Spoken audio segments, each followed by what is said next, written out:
Let's talk about the things that are advancing, and I look forward to hearing to my colleague. You know, when you're from Oklahoma, we serve a multiple of purposes, but we are next door to Texas, and we kind of act as a buffer zone for the rest of the country. You do know how you can tell a true Texan, right? And watch this, watch the facial expression. You use the phrase, the Republic of Texas, and they just smile from ear to ear because they know it is true, right, August? We're always looking to annex our neighbors to the north. That's what I suspected. Anyway, what a challenging period of time. Many of you and I have worked together for a long time, and some of you perhaps not quite as long, but how do you describe the energy of the Trump administration? How do you describe the energy of the DOGE process, the confusion and chaos on the other side of the room in both the House and the Senate, and just the generally wound up nature of the public back home? I've been around for, come May, 31 years, and I lived through the experience that fired up my Oklahomans called the Obama administration, and I went through the backlash of the first 2 years of Trump 45, when what were left of my Democrats in Oklahoma went berserk. But the attitude and the intensity out in the countryside is really quite amazing right now. And that said, maybe it's just a reflection of the intensity here. In my time, and I'll focus for just a moment on DOGE, Elon Musk's dramatic effort to change the nature of government, the executive branch, and certainly everything back home. I've never seen anything quite like this. And I've spent a lot of time in recent weeks explaining to some of the DOGE folks what certain activities are back home. Initially, they fired all 10 of my federal predator control people at USDA in my state. And there are, if you're in the livestock business, there are certain things that state officials and locals cannot do. The black-necked vulture being an example of a migratory bird that only a federal official can address. And once we explained what these people did, they came back to work.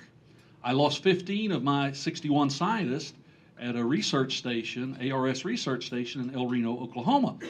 Once we explained the research and the return on that investment, they came back. So as dramatic and as intense as the DOGE experience has been, we'll spend in Congress a period of time making slight adjustments, because sometimes the idealistic folks operating at 30,000 feet don't have a clear view of what's happening on a day-to-day basis. But it has the federal bureaucracy and the workforce back home and all those people who interact with the federal government, think grants and such, it's got them fired up. Now, is that a good thing? I've been around enough of you and your corporate colleagues to know that every business of any consequence ever so often brings in the efficiency managers, the consultants, and they review every facet of every corporate enterprise. And they make sometimes dramatic recommendations for change. That's a good thing. We just have to make sure that it is good change, that it is good change. And with that, I look forward to the give and take from this never ever, as you know, August, timid crowd. And with that, I turn to my colleague from Texas for a report from the Republic. Well, you describe it accurately. Thank you. Put a smile on my face early in the morning. We actually now share something in common, and it was a neat story.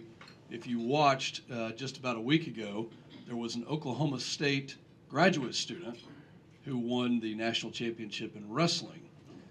His name is Wyatt Henderson, but he's an Air Force Academy graduate. That was the more important side of this. But what a neat story. He did look good in his orange. I've probably watched that video 70 times. I mean, it's just the neatest upset. I mean, I asked Jim Jordan, I said, how big was this? And he just shook his head. He couldn't, I mean, he just said, it was the biggest upset ever. He said, out of 10 matches, he shouldn't win a single one, and he did. He won this one, so a neat opportunity. Good to see you guys. Great to be here. Thank you for spending a little bit of time with us. The DOGE process, you're right, is shaking things up, getting our government more efficient, doing the things that we've been talking about in this room for 4 years. And I appreciate the opportunity. Jim, thank you for your leadership. Always great to be here and to have these conversations. One of the things that I learned yesterday is that in the process of reconciliation, that our Congressional Budget Office will be looking at executive actions. So think DOGE actions. If the estimates are correct, that we have saved $130 billion already, then they are looking at that as part of the reconciliation process, which is very interesting to me. And I'm not sure that that's ever happened. Maybe some of you in the room who've been through this process can answer that question, but that was something that we learned from CBO yesterday. So quite interesting. Let me pivot very quickly to my role on the Republican Study Committee. Just last week, the week before recess, in fact, so 2 weeks ago, we met in this room. And up here at this very place was myself, James Blair, and Stephen Miller. And we brought them here on a political RSC lunch meeting. We normally meet in the Capitol, as you know. But we came over here because we wanted to hear what the Trump administration politically thought of policy. What did they run on? We all know they ran on government efficiency, on fraud, waste, and abuse, on energy dominance, that there were many things on the campaign that they said, but they explained in detail how those campaign ads were, how did they come up with them? What was the science behind it? What were the details behind the things that they learned on the campaign trail? And what does that mean for policy? We had 93 members of RSC sitting in this room at lunch for that meeting. It was absolutely fascinating. And what we learned was good policy is good politics. And that the agenda that the Trump administration figured out, they studied for 4 years. They had 4 years to figure this out and watch the demise of our country with a wide open border, with inflation that really hurt every single American family. They figured out the things that they needed to do, and they're committed to doing that. Now, that doesn't mean that there's not anxiety, and I'm sure we'll get into some of those questions. But one of the questions, and I remember this was probably September of last year at your event, at breakfast here, you asked, are Republicans going to stick together? I get that at every town hall, every single town hall. Are Republicans going to stick together?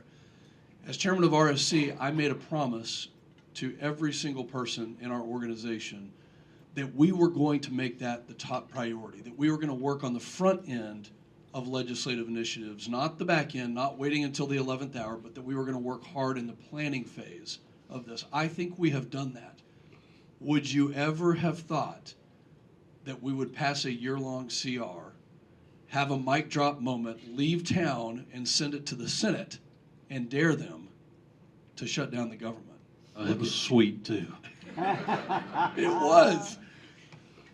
We didn't think Chuck Schumer was, going to potentially lose his job over it, and apparently now is potentially facing a primary from AOC. But look, that was, I think that demonstrated, and that was the second time in just a few weeks that we had come together, that we had stuck together. Now, President Trump deserves a lot of credit for this, but I will say behind the scenes, in rooms like the RSC, we're working on that. We're working on the details. We're getting everybody's input. We're looking at the plans and making sure that when Republicans actually have their voice heard and come off the edge just a little bit, come off of that radical edge, to actually work together and realize that, hey, 85, 90% of what you asked for is a pretty good deal, that we can win. I think on the budget resolution, then I'll yield to questions, but I think on the budget resolution, we did something. We threaded a needle.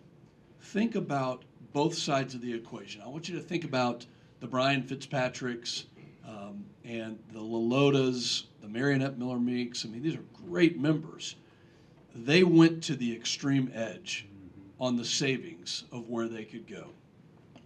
On the other side of the equation, think about my fiscal hawk friends. And I mean, I want to point out some really good members here.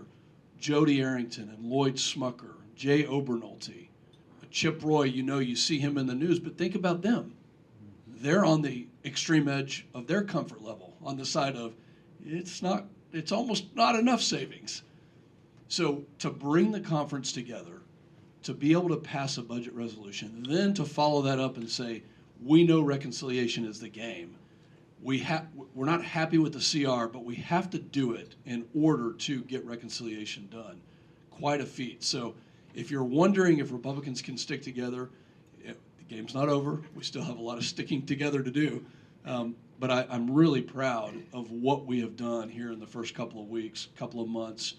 And I hope it sets the tone so that you know that the agenda that President Trump, the policy that they campaigned on, means a lot to us. And we're going to keep doing exactly what you've seen in the first couple of months. And I'll yield to any questions. What are you both optimistic about?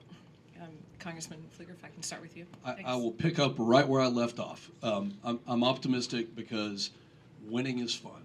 We have a taste of winning. And I say this at every meeting I'm in. Winning is a lot of fun.